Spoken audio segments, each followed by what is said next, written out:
Temor do Senhor é o tema que nós estamos trabalhando. E hoje nós vamos falar de uma vida cristã bem-sucedida depende do temor do Senhor. Uma vida cristã bem-sucedida depende do temor do Senhor. Quando nós falamos bem-sucedida, é porque tudo na vida tem aquele que não é bem-sucedido. Profissional que não é bem-sucedido, que é frustrado, o marido que é frustrado, a esposa que é frustrada, o estudante que é frustrado, né? O cristão que é frustrado, o crente que é frustrado, né? Várias pessoas, e em qualquer parte da vida, seja avô, seja bisavó, bisavô, pai, mãe, esposo, sogro, sogra, genro, nora, neto, bisneto, né? Patrão, empregado, seja o que for. Existem pessoas bem-sucedidas e pessoas frustradas. E o cristão bem-sucedido, meus irmãos, é aquele que teme ao Senhor. Este é o terceiro estudo que nós estamos fazendo sobre o temor do Senhor. Eu creio que a igreja tem assimilado o que significa temor do Senhor, bem como a importância do temor na vida cristã. Quando eu falo vida cristã, meus irmãos, eu me refiro à nossa conduta diária com Deus. Eu me refiro à nossa conduta diária com Deus, à nossa comunhão com Deus. Isso é vida cristã, é o meu particular com Deus. E nós aprendemos então que o temor do Senhor é ter uma espiritualidade de intimidade com Deus, obedecer e praticar as suas leis, é um profundo respeito e reverência a Deus, é dar a Deus o lugar de honra. Uma coisa é eu falar que eu dou o lugar de honra, outra coisa é eu dar o lugar de honra. Uma coisa, meus irmãos, é eu falar, a outra coisa é eu viver. É uma linha tênue que está antagonicamente diferente. Fui redundante, porque o antagônico já é diferente, cada um para um lado, né? Então, meus irmãos e minhas irmãs, uma coisa é eu falar, a outra coisa é eu viver. Uma coisa é eu pensar, a outra coisa é eu praticar. Então, temer a Deus é dar a Deus o lugar de honra na minha vida. É louvar ao Senhor com uma adoração apaixonada. É honrar o que Deus honra e detestar o que Deus detesta. É um sentimento de medo e pavor de ofender a Deus. Uma vida cristã bem-sucedida, meus irmãos, ela depende do temor do Senhor. Isso é que nós vamos meditar nesta noite. E eu quero aqui lembrar os irmãos e irmãs que uma vida bem-sucedida, ela pode ser comparada com a vida de um líder bem-sucedido. Como eu falei, que em todas as áreas das nossas vidas existem a pessoa bem-sucedida e a pessoa que não é bem-sucedida, e a pessoa que é frustrada, a pessoa que está no caminho de ser bem-sucedido. E uma pessoa bem-sucedida é uma pessoa feliz. Quando eu falo bem-sucedida, é ter sucesso naquilo que faz, é ser feliz. Eu não estou falando que uma pessoa bem-sucedida é uma pessoa que ela entrou numa empresa e ela tem que ser ali o top, ela tem que estar lá no topo da pirâmide. Não, não é isso. Tem gente que está no topo da pirâmide e não é bem-sucedido. Ser bem-sucedido é ser feliz naquilo que você faz. E todo cristão, meus irmãos, ele pode ser comparado, todo cristão bem-sucedido na sua vida cristã, ele pode ser comparado a um líder bem-sucedido.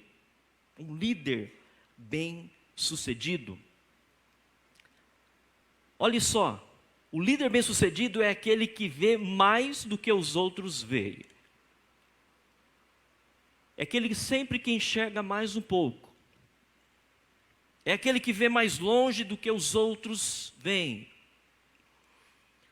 É aquele, meus irmãos, que vê antes dos outros. O líder bem-sucedido, ele prefere ser corrigido a ser bajulado. Aristóteles, Platão, não é? Tomás de Aquino já trabalhou essa questão já. Eles já trabalharam essa questão. É melhor você ter uma pessoa sincera do seu lado, uma pessoa que te fale a verdade, uma pessoa que te corrija, do que você ter alguém bajulando você, mas aquela pessoa nunca vai te falar a verdade, e você de repente vai entrar numa fria, sendo que você poderia não entrar nessa fria, porque aquela pessoa só está te bajulando. Então, meus irmãos, o líder bem-sucedido, ele prefere então, né? Ele prefere ser corrigido do que ser bajulado. O líder bem-sucedido, ele está em um constante aprendizado. Ele nunca deixa de aprender. Ele está sempre aprendendo. Sempre aprendendo. Ele tem sede de crescer. Ele tem sede, meus irmãos e minhas irmãs, de estar buscando sempre algo mais, para que ele possa servir, porque o líder nada mais é do que um servo. Ser líder não é fácil. Ser líder é ser servo. Hoje em dia, o mercado de trabalho, a igreja sempre, mas o mercado de trabalho não quer chefe. O mercado de trabalho quer líder. Porque o líder é aquela pessoa que influencia, é aquela pessoa que conduz as pessoas a atingirem o objetivo. Por isso, então, meus irmãos e minhas irmãs, o líder, então, ele está no aprendizado constante. O líder bem-sucedido, ele faz do limão uma limonada. Uma expressão tão antiga. A primeira vez que eu ouvi essa expressão foi em 2002, num curso lá na estação Carandiru do metrô. Não foi lá no Carandiru, tá? Foi próximo do Carandiru, no IPREM, lá no Carandiru, num curso. Faça do limão uma limonada. Era um curso só para líderes, só para gestores. Faça do limão uma limonada. O líder, ele pega um limão azedo, não é aquele limão rosa não, hein? Limão rosa, amarelinho, ó, show de bola, fazer limonada e tal. É aquele limão azedo, e faz uma limonada, esse é o líder.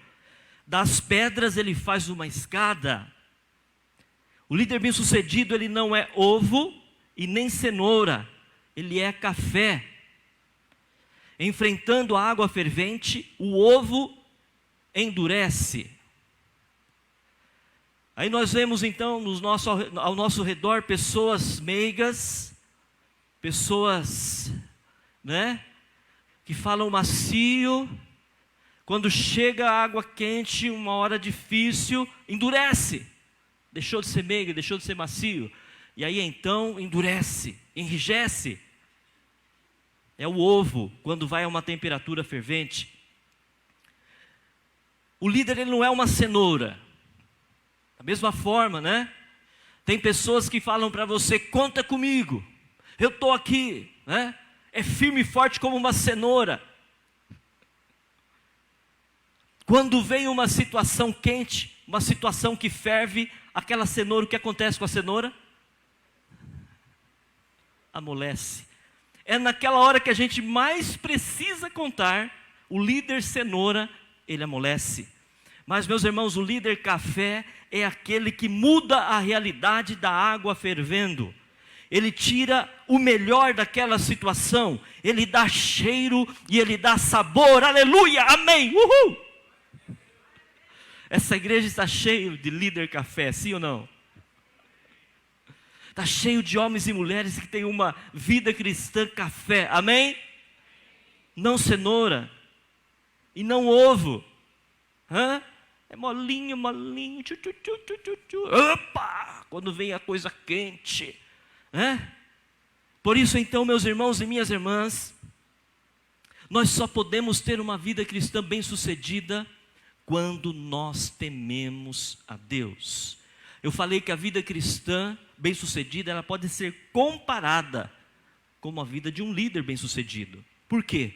Porque Deus chama a todos e capacita. Então todos nós somos referência para alguém. Todos nós somos líderes em algum momento para alguém. Teve uma vez que eu estava num culto e um pastor, colega nosso, ele falou assim, pastor Dirceu, quantos discípulos você tem? Aí eu quis ser modesto, eu falei, pastor, eu devo ter uns 50. Naquela época a igreja estava com 170 membros, ia começarmos a fazer 2 cultos, né? Uma igreja que cabe 100 pessoas. Eu acho que eu tenho uns 50. Ele deu uma risadinha assim, falou: rapaz, está melhor que eu. Eu acho que eu tenho a minha esposa e os meus 2 filhos. E aí eu fiquei pensando naquilo, meu irmão, minha irmã. Eu falei: isso está certo, pastor. É isso mesmo. Às vezes a gente está empolgado, pensa que as pessoas estão recebendo a palavra, pensa que as pessoas estão ali junto com você, mas olha, é a família mesmo que vai te sustentar e te segurar nas horas de mais necessidades. Por isso então, meus irmãos, eu digo que nós precisamos temer a Deus, para que a nossa vida cristã seja uma vida cristã tipo café, extra forte. Que quando vai a água fervendo, não dá para esconder. Dá? Alguém consegue esconder que está fazendo um cafezinho? Vou fazer um cafezinho aqui, mas vou esconder, não quero que ninguém fique sabendo. Não dá, meus irmãos. Assim deve ser o crente, deve ser o cristão. Ele deve ser o perfume dele, para onde ele passar, deve cheirar o cheiro de Cristo. Isso se chama temor, temor a Deus. E eu digo então, meus irmãos, que Deus chama aqueles que temem o seu nome. Tem uma passagem lá em Êxodo 18, 21, que diz assim: e tu, dentre todo o povo, procura homens capazes e tementes a Deus. Homens capazes e tementes a Deus. Homens de verdade, que odeiam a avareza, e põe-nos sobre eles por maiorais de 1000, de 100, de 50 e de 10. Meus irmãos e minhas irmãs, esse texto aqui de Êxodo 18, 21 fala de Jetro, quando aconselha Moisés. Moisés, meus irmãos, o líder, um grande líder de Israel, que temia a Deus, ele atendia muitas pessoas. Israel tinha uma média de 2 milhões de pessoas, aproximadamente. E ele atendia o dia inteiro, desde a manhã até a tarde, diz a Bíblia. Todas as causas. E Jetro então foi visitá-lo e olhou aquela situação e falou: Moisés, você vai desfalecer, meu filho. E Moisés foi humilde, porque Moisés liderava uma nação, liderava um povo. Moisés era um homem cheio da presença do Espírito Santo, fez grandes milagres, ele era a boca de Deus. Moisés era o próprio Deus na presença de Faraó. E o seu irmão Arão era a boca de Moisés. E Moisés, Deus sobre Arão, e Arão, a boca de Deus sobre o Faraó. E Moisés, com toda essa autoridade, o que ele fez? Ele ouviu. E você, meu irmão, minha irmã, você tem ouvido a palavra do pastor? Você tem ouvido os conselhos do pastor? Que não são do pastor, mas são da Bíblia? Pense nisso. Ali então, meus irmãos e minhas irmãs, quando Jetro deu esse conselho para Moisés, ele falou: olha, mas você tem que chamar homens que temam a Deus. E isso é uma bênção, meus irmãos e minhas irmãs, porque quando nós vemos na palavra de Deus, no Novo Testamento, nós entendemos que todos nós somos chamados por Deus. Todos nós, sem exceção. Lá em Êxodo, Deus falou para que Moisés escolhesse, Deus falou através de Jetro, para que Moisés escolhesse homens tementes. No Novo Testamento, olha só o que o apóstolo Paulo fala lá em Gálatas 1,15. Mas quando aprouve a Deus que desde o ventre de minha mãe me separou. Olha, mas quando aprouve a Deus que desde o ventre de minha mãe me separou e me chamou pela sua graça. Então você, todos nós que estamos aqui nessa noite, desde o ventre de nossas mães, nós fomos chamados pela graça do Senhor, nós fomos separados pela graça do Senhor para servirmos a Deus. E isso é bênção. Mas, meus irmãos, ninguém vai temer a Deus em nosso lugar. Nós precisamos temer a Deus. Nós, enquanto a criança é pequena, nós ensinamos a criança no caminho que deve andar. Depois que essa criança cresce, ela precisa temer a Deus por conta dela mesma. Então nós somos chamados por Deus para fazermos a obra de Deus, somos separados por Deus. Mas nós precisamos temer a Deus. Davi fazia isso. Davi, que foi um grande líder, que tinha uma vida cristã íntima de oração com Deus, que tinha uma vida de louvor e adoração, apaixonado por Deus. Davi, então, meus irmãos, ele escreveu no Salmo 25, versículo 14, verso 14: o segredo do Senhor é com aqueles que o temem, e Ele lhes mostrará a sua aliança. Lembra, domingo passado, nós falamos dos tesouros escondidos?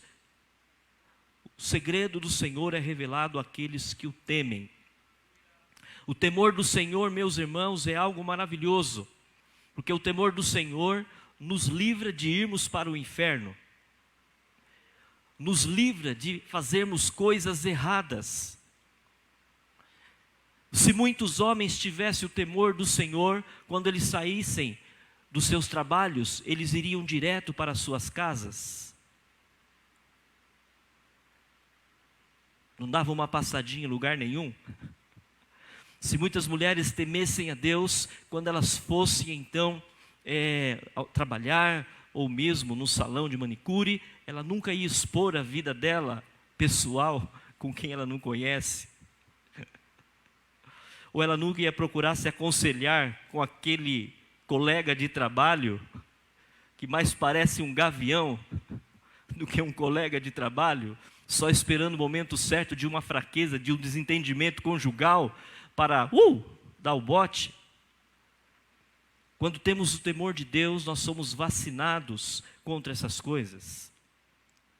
Se muitos homens tivessem o temor de Deus, eles não iriam jogar bola no sábado de manhã.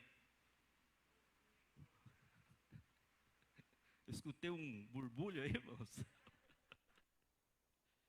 Só iam jogar bola depois de arrumar a casa. Ô Marião. Marião é jogador de bola, é bom na bola, hein, Marião? Marião é chapa, é amigo. Trabalhamos juntos, né, Marião? No Bradesco. Meus irmãos, então nós precisamos temer a Deus, porque quando tememos a Deus, nós nos livramos. Às vezes nós estamos até, ali, meio desgarrado. Eu já contei esse testemunho aqui, não é? O meu testemunho de conversão é o seguinte, irmãos: eu nasci na igreja, literalmente, né? Próximo da igreja, na rua 2, número 8, Jardim Cacique. Nasci em casa. Minha mãe fez o pré-natal todinho. Na hora de dar a luz, ela falou: não vou abandonar os meninos não, vou ficar em casa. Eu nasci em casa, próximo da igreja. E ali então, meus irmãos, a vida toda na igreja, em um período de rebeldia, de adolescência, de sair da igreja e querer ir para o shopping, shopping do Viliar aqui, né? Dar umas voltas na hora do culto, cismava de ir para o shopping. Olha só, meu irmão, minha irmã, coisa do diabo mesmo, né? Mesmo assim, a gente tem o temor de Deus. Aí uma vez a gente estava passando assim, adolescente, uma rodinha de amigos adolescentes também, tudo puxando um fumo, né? Fumando uma maconha. Naquele tempo era top, né? Maconha era top. Hoje em dia, né, tem tantas drogas sintéticas aí que eu nem sei o nome. E seus amigos, né, aqueles lá que estavam fumando, ofereceu: e aí, vai aí, meu, vai aí, meu, vai aí, meu. Eu não peguei, irmãos. Eu não falo isso para minha honra, para minha glória, porque eu nem tinha noção disso. Eu nem tinha noção que um dia eu estaria aqui na igreja para falar disso. Não tinha noção. Mas o temor do Senhor me livrou de pegar naquela droga e usar aquela droga, mesmo não indo para a igreja momentaneamente. Momentaneamente não estava indo na igreja. Uma fase de rebeldia. Mas o temor do Senhor estava aqui. Por isso então, meus irmãos, o temor do Senhor, ele é muito importante para uma vida cristã bem-sucedida. Deus chama aqueles que temem a Deus. Deus separou, Deus chamou o apóstolo Paulo. Mas, meus irmãos, o apóstolo Paulo, ele temia a Deus. Um grande líder que tinha o temor de Deus. Não vivo eu, mas Cristo vive em mim. Para mim o viver é Cristo e o morrer é lucro. Isso se chama temor de Deus. Eu queria estar com Jesus, ou seja, eu queria morrer e ir com Jesus. Mas Jesus tem muitas coisas que eu possa, para me usar ainda aqui nessa terra. Então eu tenho que ficar aqui com vocês mais um pouco. Ninguém vai temer a Deus no seu lugar. Você precisa temer a Deus. Isso é uma bênção. Isso é maravilhoso. Vamos então, meus irmãos, olhar para os personagens bíblicos e imitá-los. Davi, ele falou que o temor do Senhor, que Deus revela os seus segredos àqueles que temem a Deus. Davi, ele não temeu Golias. Davi não temeu o seu irmão Eliabe, que fez pressão para que ele voltasse, saísse do campo de batalha e voltasse para sua casa. Davi, ele temeu a Deus. Aleluia. E você tem temido a quem? Quando você faz coisas que desagradam a Deus, saiba de uma coisa: o temor foi anulado naquele momento. Você continua amando a Deus, você continua sendo um salvo por Jesus, porque você recebeu Jesus como seu Salvador. Agora, se estão tomando a sua coroa, eu não sei. Quem sabe é você e Deus. Mas uma coisa eu posso te afirmar olhando para a Bíblia: quando você erra o alvo, quando você peca, é porque o seu temor, ele está sendo abalado. E quando você recupera esse temor a Deus, você confessa a Deus o seu pecado. Salmo 51, Davi. Davi vacilou. Vacilou ou não vacilou? O temor a Deus, naquela manhã, ao invés de ele ir para a batalha, ele foi para o pátio. Ao invés de ele acordar cedo e ir para a batalha, como era costume dos reis, ele ficou até tarde na cama, e depois foi para o pátio, e o temor dele caiu. Mas depois, quando ele se centrou novamente, ele voltou em tempo. Meu irmão e minha irmã, volte em tempo. Esse é o recado de Deus para nós nessa noite. Volte em tempo. O Senhor tem dado palavras para mim reveladoras, mas às vezes, irmãos, o profeta da casa, ele não é bem aceito, ele não faz milagre. E não é porque sou eu, não estou me fazendo de vítima, jamais. É porque Jesus não foi aceito na sua casa. Jesus não foi aceito pelo seu povo, porque nós temos dificuldade em receber o profeta da casa. Mas em dezembro, você lembra o que eu preguei aqui na igreja? Em dezembro de 2019? Não saia da arca. Fique dentro da arca. E esmiuçamos uma série de sermões, de mensagens sobre a importância de estar dentro da arca. O que aconteceu, meus irmãos, em março de 2020? Todo mundo foi obrigado a ficar dentro da arca, da sua casa. Então Deus revela, meus irmãos. Deus revela. E nós então, meus irmãos, precisamos entrar nessa arca espiritual. Por isso então, volte, faça como Davi. Ele oscilou, o temor dele foi para uma escala lá, digamos de 0 a 10, foi para uma escala lá de 3. E ele vacilou, quis consertar com as próprias mãos, piorou a situação. Mas depois ele, enquanto eu calei o meu pecado, envelheci, fiquei de tão cansado, até que a mão do Senhor pesou sobre mim, e os meus ossos já não aguentavam mais, até que eu confessei a ti o meu pecado. Por isso, nessa noite, meu irmão, minha irmã, eu não sei o que você tem que confessar a Deus, eu não sei no que você tem que se restaurar com Deus, eu não sei naquilo que você tem que pegar com Deus, um trabalho que você deixou pela metade, algo que você precisa fazer, não sei. Mas uma coisa eu sei: o seu temor não tem que estar numa escala de 0 a 10, ele não tem que estar em 5. Ele não tem que estar em 6. Tem aluno na faculdade que fala assim, o 6 para mim é lucro, eu só quero passar. Né? É uma teoria aí muito praticada aí, né? Tem gente que faz as contas. Se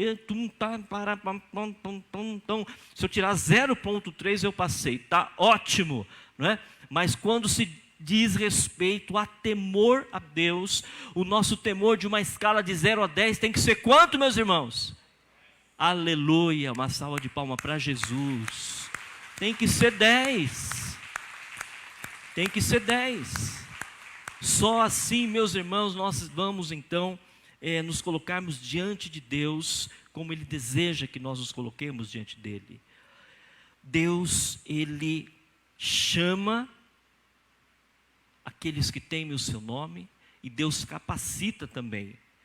A palavra do Senhor diz lá em Jeremias 1,15: antes de formá-lo no ventre, eu o escolhi. Antes de você nascer, eu o separei e o designei profeta das nações. E é interessante, meus irmãos, que voltando em Êxodo 18:20, naquela história lá de Jetro, falando para Moisés, aconselhando Moisés, o texto continua e fala assim: declara-lhes os estatutos e as leis, e faz-lhes saber o caminho em quem deve andar. Ou seja, Deus chama você, e Deus te capacita. Deus te capacita. Ensina os estatutos e as leis. É Deus capacitando. Ele chama e capacita. Ele chama e capacita. Ele chama e capacita. Então não tem aquela história, mas eu não sei, eu não posso, é difícil. Deus chama e capacita. Deus chama e capacita. Aleluia. Porque quando nós entendemos isso, meus irmãos, nós seremos pessoas diferentes. Porque nós estaremos sensíveis ao direcionar de Deus. Às vezes Deus quer levar a gente num patamar mais elevado, de fé, de intimidade, de capacidade, de dons, mas a gente está ali, mas eu não sei, eu sou tão pequenininho, eu não posso. Deus chama e capacita. Você teme a Deus, e Deus está te capacitando. Precisamos entender esse mistério que aconteceu, meus irmãos, com Jeremias, que aconteceu também com muitos outros filhos e filhas de Deus, lá em João 15,16, não me escolhestes vós a mim, mas eu vos escolhi a vós, e vos nomeei para que vades e deis frutos, e o vosso fruto permaneça, a fim de que tudo quanto em meu nome pedirdes ao Pai, Ele vô-lo concede. Tudo que você pedir em meu nome, Jesus está intercedendo junto ao Pai, para que o Pai conceda. Aleluia. Isso é muito importante, meus irmãos. E sem o temor de Deus nós não conseguimos caminhar. Sem o temor de Deus nós não conseguimos entender os segredos e as revelações e os mistérios de Deus sobre a nossa vida. Porque Deus, Ele quer que nós então sirvamos a Ele em espírito e em verdade. Ele nos chamou para isso, Ele nos capacita para isso, e para que a gente também aperfeiçoe aquilo que Deus tem nos dado. Oh, Deus amado, Ele dá algo para você, Ele dá algo para mim, e depois Ele quer que a gente aperfeiçoe aquilo. Isso é maravilhoso, irmãos. Ou seja, o nosso Deus não é um Deus estático, Ele não é um Deus numa linha horizontal, constante, mas Ele é um Deus que vai então aperfeiçoando a cada dia as nossas vidas. Ele chama, Ele capacita, Ele aperfeiçoa. Vamos repetir? Deus chama, Deus, e Deus, mais uma vez, Deus, aleluia. Pedro fala isso lá em 2 Pedro 1,10. Portanto, irmãos, empenhem-se ainda mais. Os irmãos já estavam empenhados. E Deus dá uma palavra para Pedro, e Pedro fala para a igreja: empenhem-se ainda mais. Meu Deus! Para consolidar o chamado. Olha, Deus chama. Agora a gente tem que se empenhar. Irmãos, vou fazer uma pergunta para você responder no seu coração, com toda sinceridade. Lembra do início do vídeo lá, o pai protegendo os filhos? Estou protegendo vocês agora, de uma queda.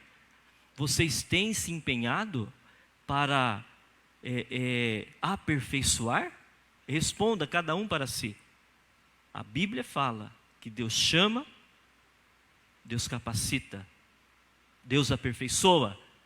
E Deus fala: empenhe-se, vamos aperfeiçoar isso aí. Amém? Glória a Deus. Quero concluir dizendo o seguinte: assim como Deus fez algo maravilhoso através de Moisés, Ele deseja fazer algo maravilhoso também nas nossas vidas. Deixemos Deus nos usar, pois Ele nos chama, Ele nos capacita, Ele nos aperfeiçoa, e Ele nos fala: olha, se aplique aí, vai lá, né? Aperfeiçoe mais ainda, ou seja, se empenhe, coloque penhor nisso aí. Aleluia, glória a Deus.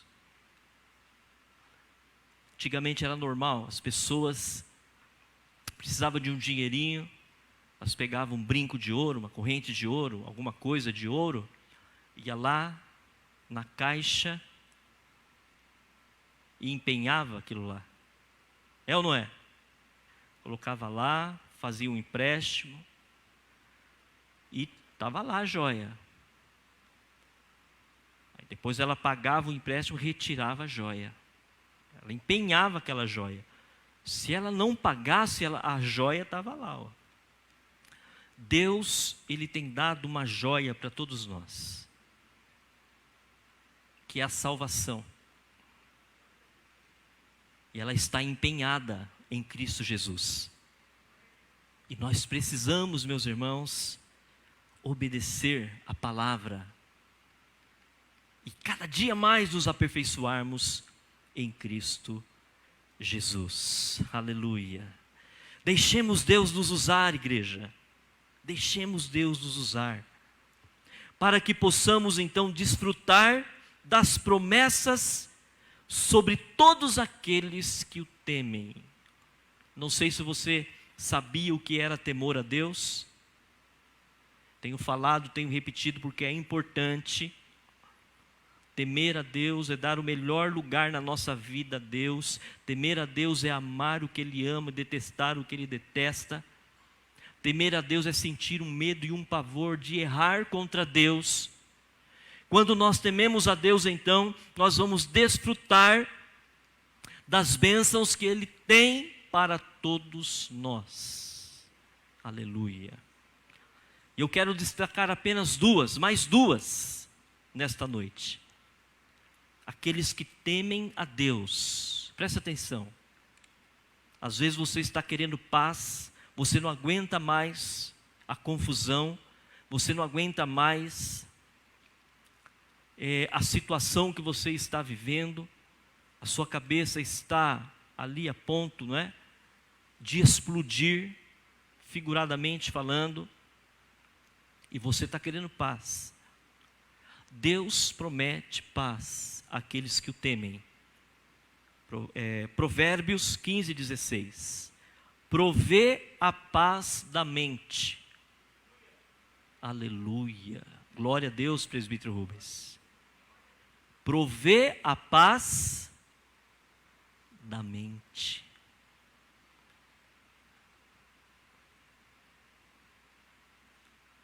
Uma vez perguntaram para uma celebridade: o que você faz para você viver tanto assim? já uma celebridade, né? Mais de 80 anos, todo vigor. E ela falou assim: paz. Eu tenho paz na minha vida. Interessante, né, Jerusa? Não falou tenho riqueza. E de fato, essa celebridade não tem riqueza. Eu tenho paz.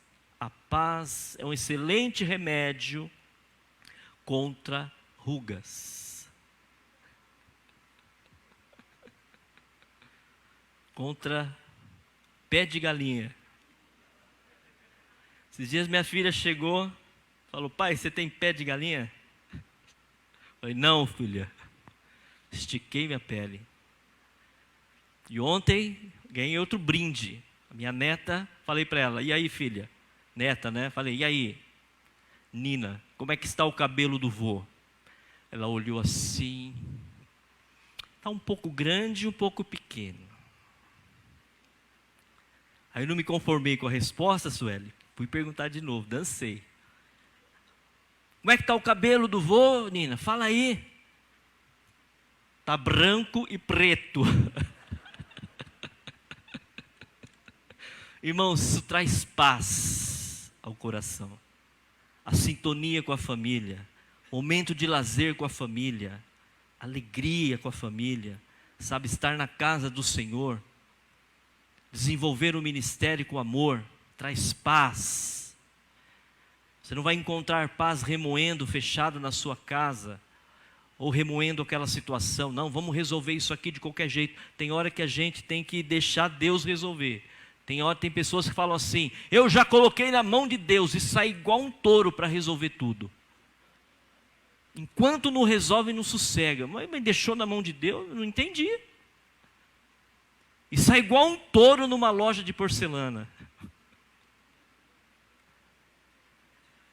Promessa para aqueles que temem a Deus, paz. Segunda promessa de hoje que eu quero falar: aliança eterna. Meus irmãos, se você tem aliança eterna com Deus, você está bem na fita. Jesus é a aliança entre você e Deus. Jesus é a aliança entre você e eu. Então, se você tem essa convicção de aliança eterna, você está bem na fita. A palavra do Senhor diz lá em Jeremias 32:40, mantém-nos no caminho. Olha só o que Deus faz com aqueles que temem, está vendo? O temor de Deus o mantém no caminho dele. Quando você se desvia, quando você resvala, é porque o seu temor numa escala de 0 a 10 foi para 3, foi para 2, foi para 1. Essa escala continua para baixo. Não vou continuar aqui, mas ela continua. -1, -2 e vai embora. Porque tem cristão aí que viveu a vida toda na igreja e depois fala: agora eu sou ateu. Meu Deus, misericórdia, Pai. Até o diabo crê e estremece. E tem uns filhos aí que falam que é ateu. Eu não entendo isso. Mas eu não tenho que entender nada. Eu tenho que pregar a palavra e amar o meu próximo como a mim mesmo. Amém? Promessa de aliança eterna, mantém-nos no caminho. Quem teme a Deus permanece no caminho. Quem desvia é porque o temor diminuiu nessa escala. Farei com que farei com que aliança eterna, segundo a qual não deixarei de lhes fazer o bem. Olha só. Deus tem uma aliança eterna. Deus, ele tem promessa de paz, e Deus tem uma aliança eterna com aqueles que o temem. E porei o meu temor no seu coração, para que nunca se apartem de mim. Receba aí na sua vida. E porei temor no seu coração, para que nunca se apartem de mim. Que Deus os abençoe, meus irmãos e minhas irmãs.